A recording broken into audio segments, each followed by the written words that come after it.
નમસ્કાર દર્શક મિત્રો, જી ટીવી ગુજરાતી ન્યૂઝમાં આપનું હાર્દિક સ્વાગત છે। હવે જોઈશું સમાચાર વિગતવાર।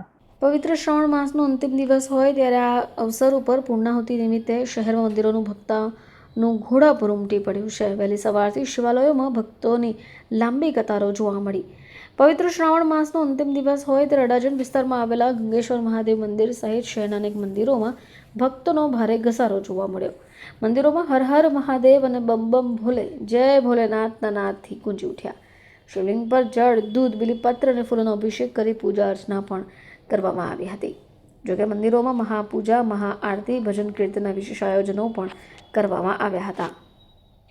ગંગેશ્વર મહાદેવ મહારાજ શ્રી દીપકભાઈ જોશી, આજની દિનચર્યાની વાત કરીએ તો આજે બ્રહ્મ મુહૂર્તના અંદર જે અમાસથી અમાવસ્યા જે શ્રાવણ માસની પૂજા કરતા હતા એમનો આજે વડાવાનો દિવસ।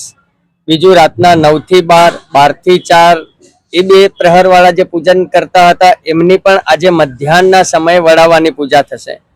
બીજું આજે અમાવસ્યા ને પણ શનિવારના દિવસે આવવાથી એનું શિવપુરાણમાં મહત્વ વિશેષ બતાવ્યું છે કે જે આપણે સાંભળ્યા હોય તો સ્તંભેશ્વર મહાદેવ કાવી કંબોઈ છે, એ જ રીતના 5 ગુપ્ત શિવલિંગ જે આપણે જોઈ શકીએ છીએ અલગ અલગ ભારતના ક્ષેત્રોના અંદર છે, જેમાંથી 2-3 પ્રગટ થયા છે ને 1-2 પ્રગટ નથી થયા।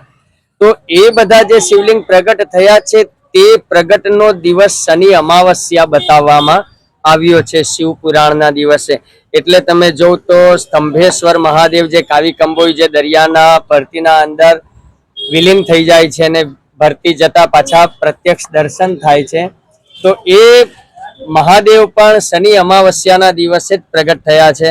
અને આજનો દિવસ એ શ્રાવણ માસનો અંતિમ દિવસ, કારણ કે અમાવસ્યાથી આવતીકાલે પાછો ભાદરવા એકમનો પ્રારંભ થશે અને શનિ અમાવસ્યાથી શ્રાવણ માસની પૂર્ણાહુતિ થશે।